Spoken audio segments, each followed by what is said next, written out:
Salut à tous, c'est Ketos. On continue notre format de vidéo inspiré de la série de calendrier de l'Avent de Bobine et Pelote. On est parti pour la semaine numéro 3. Comme je vous disais précédemment, cette année j'ai réalisé 3 calendriers faits main complets. Et je vous présente tout ça à chaque fin de semaine pour ne pas spoiler les propriétaires. Nota bene. Au final, cela fait pas mal d'objets à offrir, mais l'idée est ici de vous inspirer plutôt que de faire une opulence d'objets. Je vous montre ici des choses que j'avais soit en double, que j'ai recyclées, que j'ai faites main, ou alors que j'ai acheté tout au long de l'année. Et pour l'emballage, il y a également beaucoup de récup. L'idée est aussi de vous présenter un petit DIY facile à chaque semaine. Et pour cette semaine, on est parti pour réaliser des badges. On attaque avec le jour 13. Chaque année, j'achète des petites décorations pour emballer les cadeaux ou alors faire de la petite décoration à offrir à mes amis ou alors à de la famille qui passe à l'improviste. Mais je me retrouve assez souvent avec du stock. Du coup, pour les jours où j'étais moins inspirée, j'ai offert de la petite déco des autres années, si la personne ne les avait pas encore eues.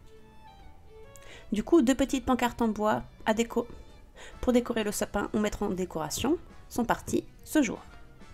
Et pour mon ami à qui j'avais réalisé le Totoro, j'offre ce pins que j'ai trouvé dans une papeterie, car je n'ai pas eu le temps de lui faire le mini Totoro bleu.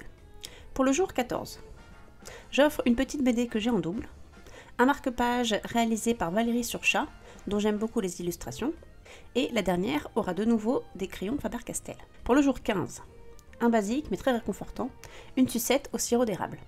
J'avais refait du stock au salon de vin à la gastronomie en novembre, et hop, je me suis dit c'est parfait pour un jour de calendrier. Pour le jour 16, on repart avec du thé et on augmente la contenance de la semaine avec les petites boîtes de Kusmiti que j'avais toujours gagné avec mes points fidélité. On passe ensuite au jour 17. Pour l'une, ce sera un badge pirate qui rappellera le thème des Goonies. Et pour les deux autres, il y aura un petit rangement à aiguille en forme de rouge à lèvres que je trouvais très mignon et pratique, parfait pour mettre dans l'atelier. Pour le jour 18, on réalise des badges avec la Super Badgit. C'est une des amies à qui j'offre l'un des calendriers qui m'a offert cette badgeuse. Et je suis vraiment agréablement surprise de l'objet. Certes, il est en plastique, mais très facile et très pratique et robuste pour un jouet.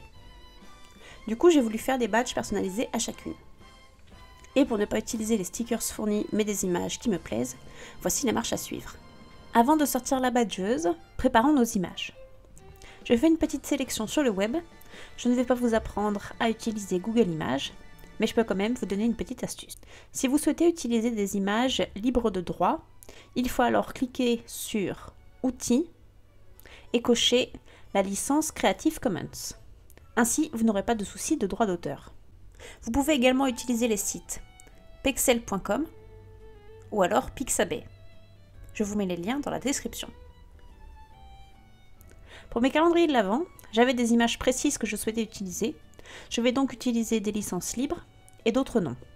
Sachant que pour un usage personnel, normalement, je ne devrais pas être trop embêtée.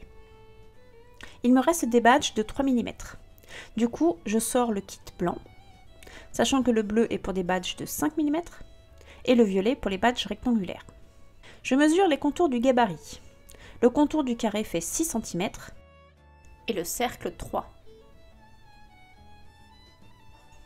Les marques de découpe font 4,5 cm.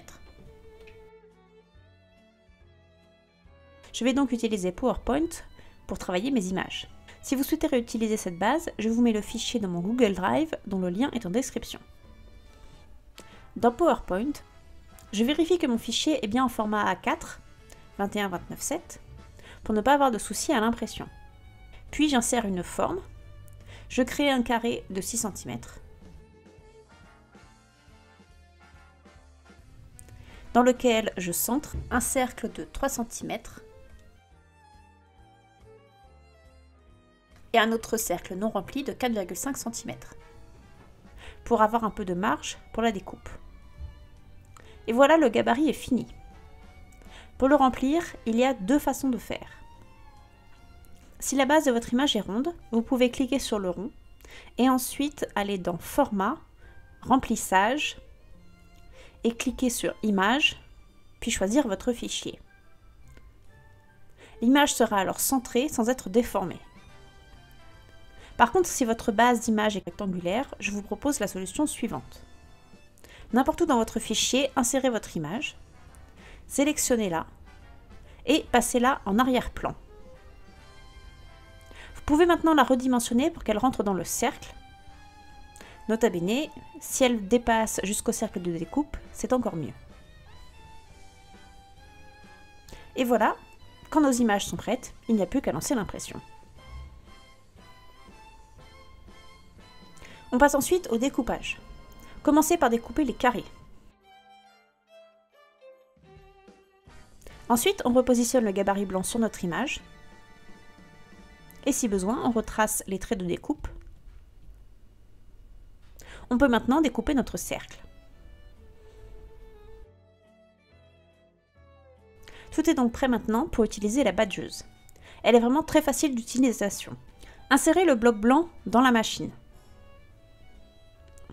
Ensuite, positionnez l'aimant en position 1. Insérez le bloc dans la machine et tournez la manivelle jusqu'au cran 2.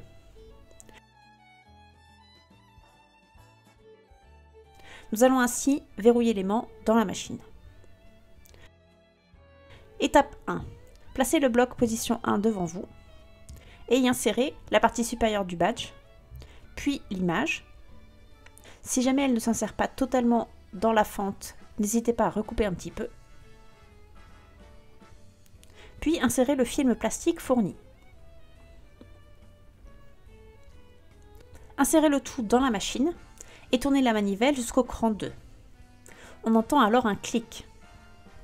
Tournez la manivelle dans l'autre sens. Ainsi, tout le bloc est resté accroché à l'aimant. Tournez la machine à 180 degrés pour pouvoir faire l'étape 2. On insère donc l'autre partie du badge dans le bloc 2. On insère le tout dans la machine. On tourne donc la manivelle jusqu'au cran 2. On entend toujours le clic. Puis on déverrouille le tout. Il ne reste plus qu'à sortir le badge et éclipser la tâche fournie. Simple et rapide, votre badge est terminé. J'en ai donc réalisé plusieurs et j'en ai offert un à chacune de mes amies. Et on termine avec le jour 19.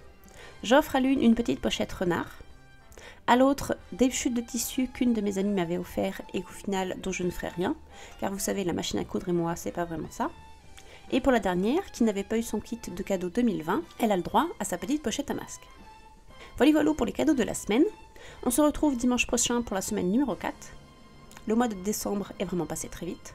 En parallèle, on réalisera des brédeleux et un petit panier pour les offrir. En tout cas, d'ici là, profitez de la magie de Noël. Je vous souhaite une bonne semaine. À très vite.